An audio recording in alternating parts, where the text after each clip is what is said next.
আজ আন্তর্জাতিক অভিবাসী দিবস।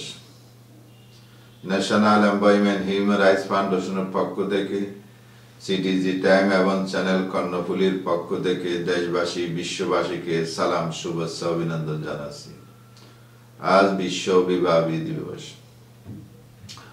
অভিবাসী দিবস, এই দিবসকে সামনে রেখে ন্যাশনাল এমপ্লয়মেন্ট হিউম্যান রাইটসের পক্ষ থেকে আমরা বিশ্ববাসীকে জানাতে চাই যে ফিলিস্তিনি ইসরায়েল যুদ্ধে লক্ষ লক্ষ মানুষ অন্য দেশে পাড়ি জমাইয়াছে।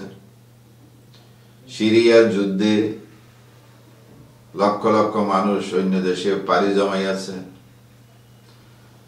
আমাদের বাংলাদেশে বার্মার মুসলমানদের উপর নির্যাতন নিপীড়নের কারণে বাংলাদেশে অনেক মানুষ আশ্রয় নিয়েছে।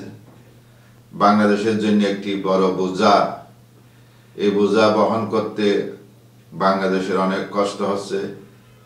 পৃথিবীতে এত বড় বোঝা নিয়ে কোনো দেশ অবস্থান করতেছে না। আবার ইউক্রেন রাশিয়া যুদ্ধ, ইউক্রেন থেকে অনেক মানুষ অন্য দেশে পাড়ি জমাইয়াছে। এভাবে আমরা দেখতে পাচ্ছি কিছু যুদ্ধের কারণে, কিছু দেশের অভ্যন্তরীণ রাজার শাসনের কারণে কিছু মানুষ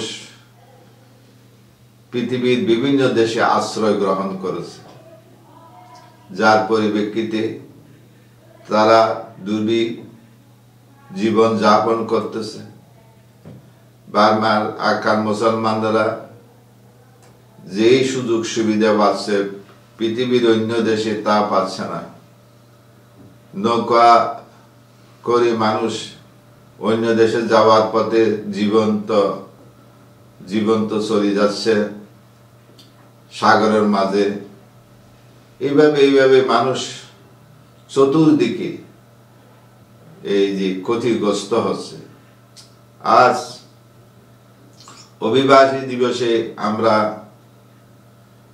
বিশ্ববাসীকে ন্যাশনাল এমপ্লয়মেন্ট হিউম্যান রাইটস ফাউন্ডেশনের পক্ষ থেকে জানাইতে চাই,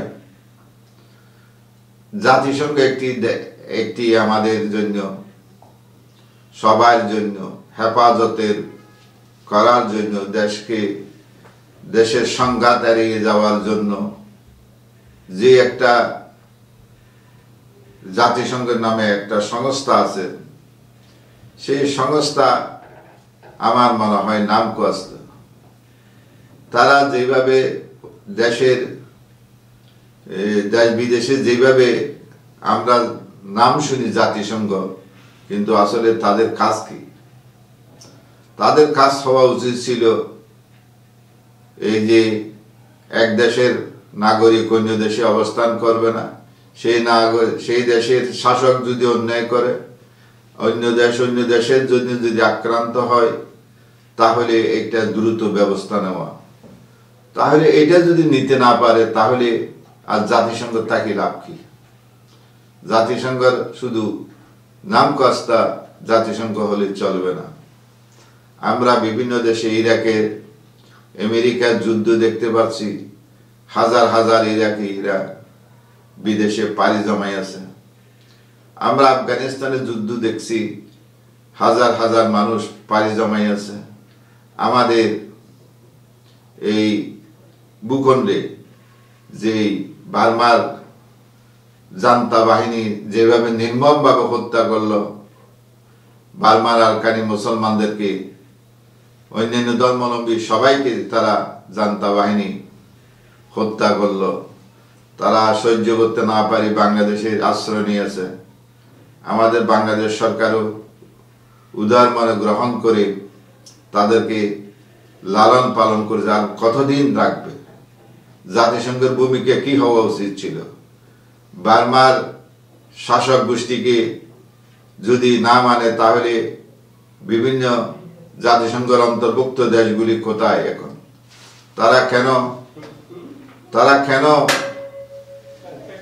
তারা কেন এগুলি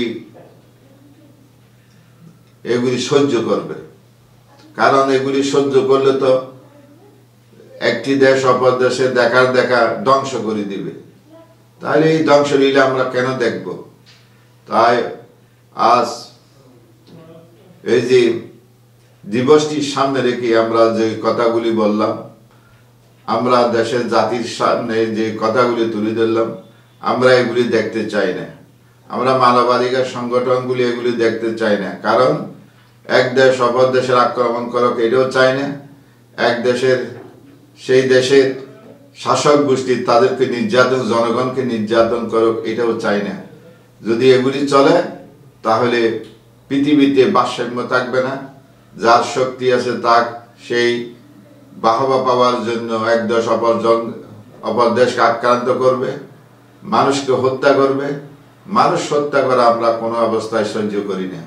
যার জন্য আল্লাহ রব্বুল আলমিনের সৃষ্টি, আল্লাহ রব্বুল আলমিন যখন চায় তখন নিয়ে যাবে, এটা ঠিক। কিন্তু যুদ্ধের কারণে মানুষ ধ্বংস হয়ে যাবে, দেশ ধ্বংস হয়ে যাবে, প্রাকৃতিক সৌন্দর্য নষ্ট হয়ে যাবে, এটা আমরা দেখতে চাই না। তাই আসুন আজ অভিবাসী দিবসে আমরা যেন এই স্লোগানটা রাখার জন্য আহ্বান জানাচ্ছি যে যার যেই ধর্ম থাকুক না কেন তার দেশে সে বসবাস করবে, অন্য দেশে পাড়ি দিতে না হয় জাতিসংঘকে ভূমিকা রাখতে হবে। আমরা সেই জাতিসংঘকে এই বার্তা দিয়ে আমার বক্তব্য এখানে শেষ করলাম। আল্লাহ হাফেজ।